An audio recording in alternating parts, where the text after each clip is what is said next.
Hello, everybody. Well, here we are, Friday, and I'm glad to see everybody today on Peggy Mercer's YouTube channel. This is a writing channel to help aspiring writers. You all know that because you've been with me now for a year. We've had fun, and we've been talking about literary elements. And what we're going to do now is we're going to work toward the climax, and we're going to be talking about that. But I want to wrap up what we talked about the other day. We were talking about great beginning sentences that are used in writing those scenes for the chapters that make up the novel. And just like the novel has a beginning, a middle, and an end, so do the chapters. They all have a beginning, middle, and end. The beginning sentences have to hook the reader into the chapter so that the reader wants to go on and read the next sentence. In other words, they say, whoa, what's going on here? We love it, and we're gonna keep reading this. You surely don't want someone to say, well, I had no idea what was going on in that chapter, so I'm just gonna save this for another time. And I can already tell you that that would be a bad news. So you want the reader to really get into your novel, and to do that, you've got to have great beginnings for the chapters. The story has to keep driving this plot. This plot has to keep driving this book along. There has to be change in the chapter. The characters have to be changing.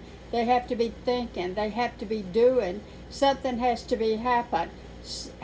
So the who, what, when, and where, the smells, and the what's going on. And I do see one of my babies coming to say hello. This is Biscuit. Biscuit was brought to me when she was about this big by her mama in a storm one night, and I ran out there and kept meeting the mama at the edge of the road, and I got Biscuit in here and put her and her brothers and sisters in a plastic tub with no lid on it. That's where the mama kept up with them. So this is Miss Biscuit, and I just love Miss Biscuit. Maybe she'll go on. See what a great beginning to this chapter in this book. We've got a visit from Miss Biscuit.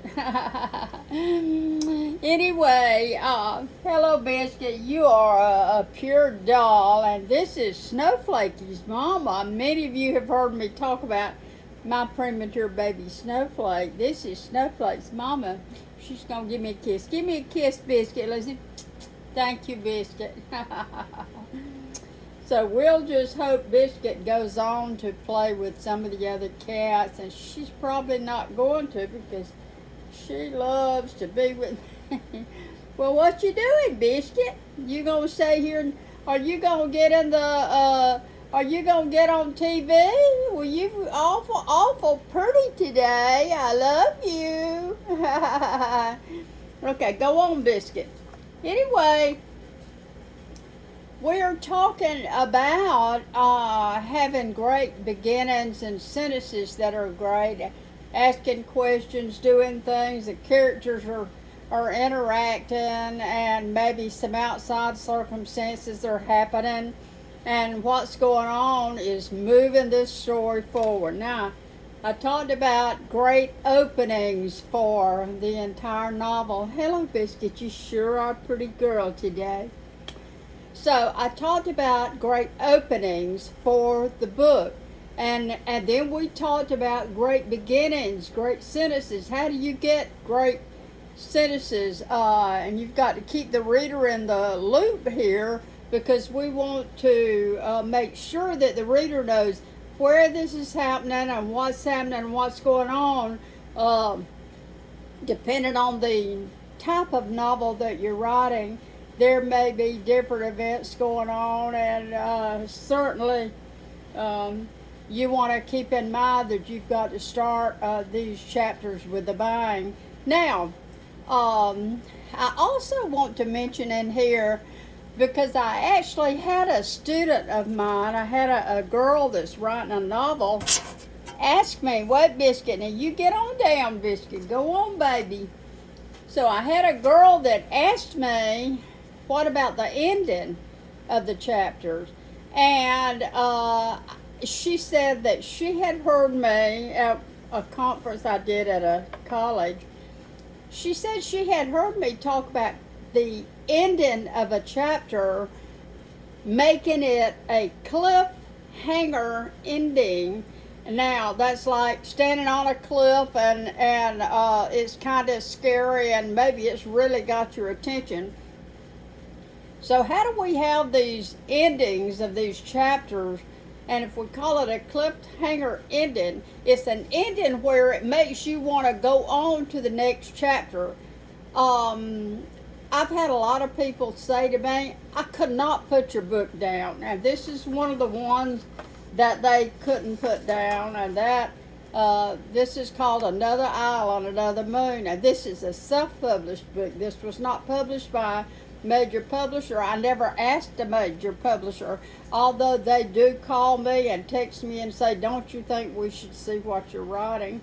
And I think to myself, not if it's going to take 2 or 3 years to get it out. So this was published by my worldwide media company, and it's for sale on Amazon, or I can send you a copy if I can get some in time. But this is Another Island, Another Moon. This is Southern literary fiction, and this was the winner of the Book of the Year from the Georgia Independent Authors Association a few years ago. On the back it says, an inch of gold won't buy an inch of life, which comes from a song that I wrote that was recorded by a couple from Mississippi. Now, Another Island, Another Moon. The cover picture somebody asked me about. This is from a photograph that was taken by a really good friend of mine who was a coach at Tennessee and a coach at TTU up in Tennessee. And I'm so thrilled with this novel. I did write some endings to some chapters. Now, keep in mind, this is literary fiction. This is Southern fiction, but it's literary fiction. And so you won't have the scary ending. And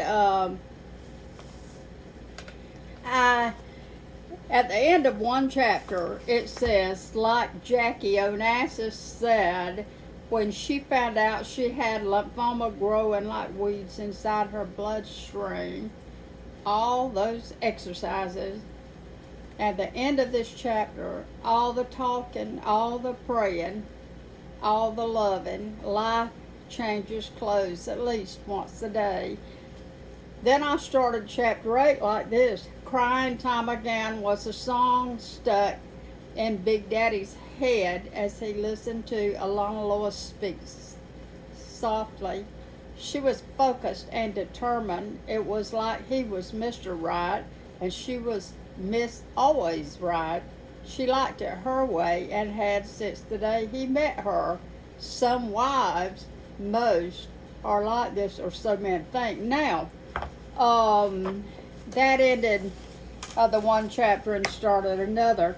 Now, one of the endings of one of the chapters earlier in the book, sail on, she thought, and sure enough, the blue boat cut through the waters of the river, followed a side trail along a lesser waterway, and she wondered where they were going.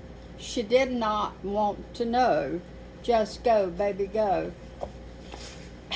I've had people tell me that this book, which is a Christian-oriented book about a man and the 2 women in his life, a friend and a wife that he loved dearly.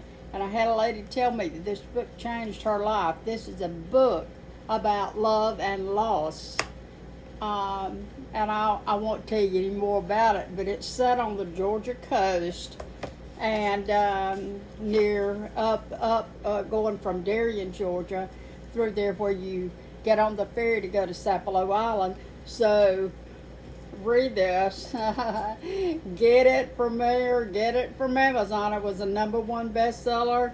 It was very well received, and I published it myself. So, and it won awards. So you can't say that a self-published book can't do anything, because I am here to tell you that yes, it can, and it will if it's written well enough. Now, what I'm talking to you about is great endings.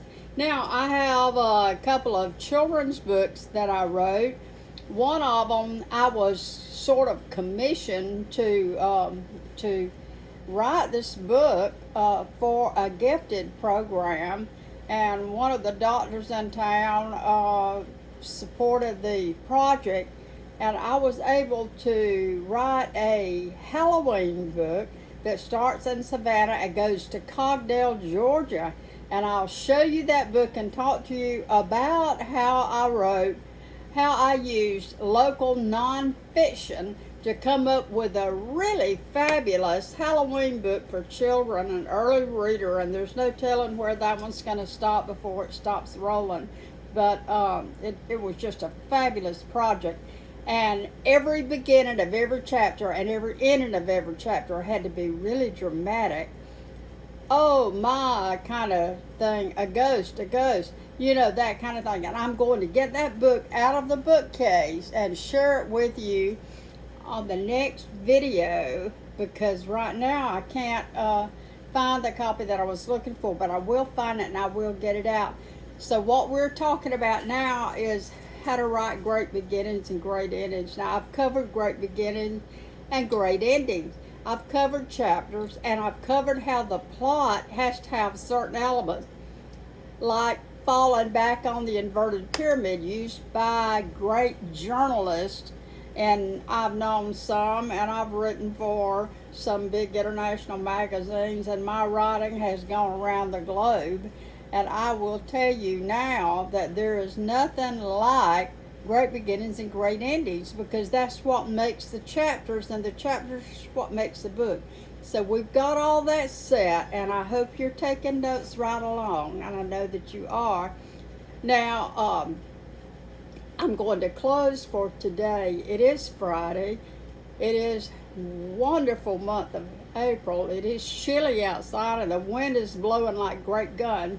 I'm a basketball fanatic, and I am getting ready to watch that great basketball player, probably the greatest young lady playing basketball in college right now, and her name is Caitlin Clark, and I'm going to be watching her. Now, they're all good ball players, and some of them are really great ball players, but she is the GOAT, I'm telling you.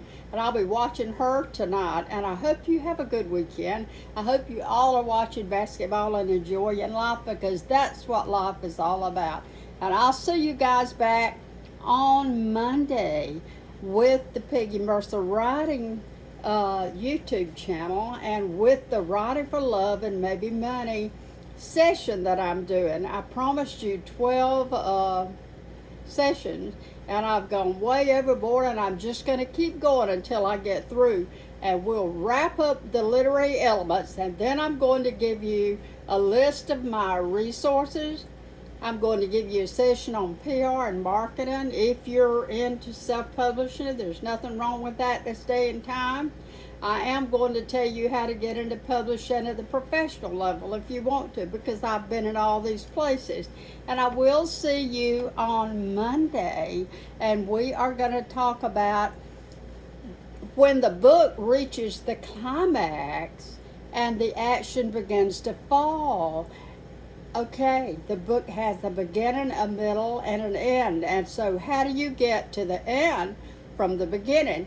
The chapters and the plot drives the book up the mountain, and you get on top of the mountain, and we call that the peak or the climax. So something major, the most major scene or situation or happening in the book, and it gets right there. And that's what we're going to talk about on Monday, and I will be back with you guys.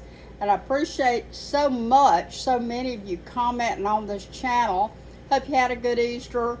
You can subscribe to this channel. That is how you help me here. You subscribe to the channel, and you hit that little bell over there that says notification bell, and then you know when I'm going to be on here, and you sure don't want to miss what I'm going to be talking about next on Monday. Thank you for joining me today.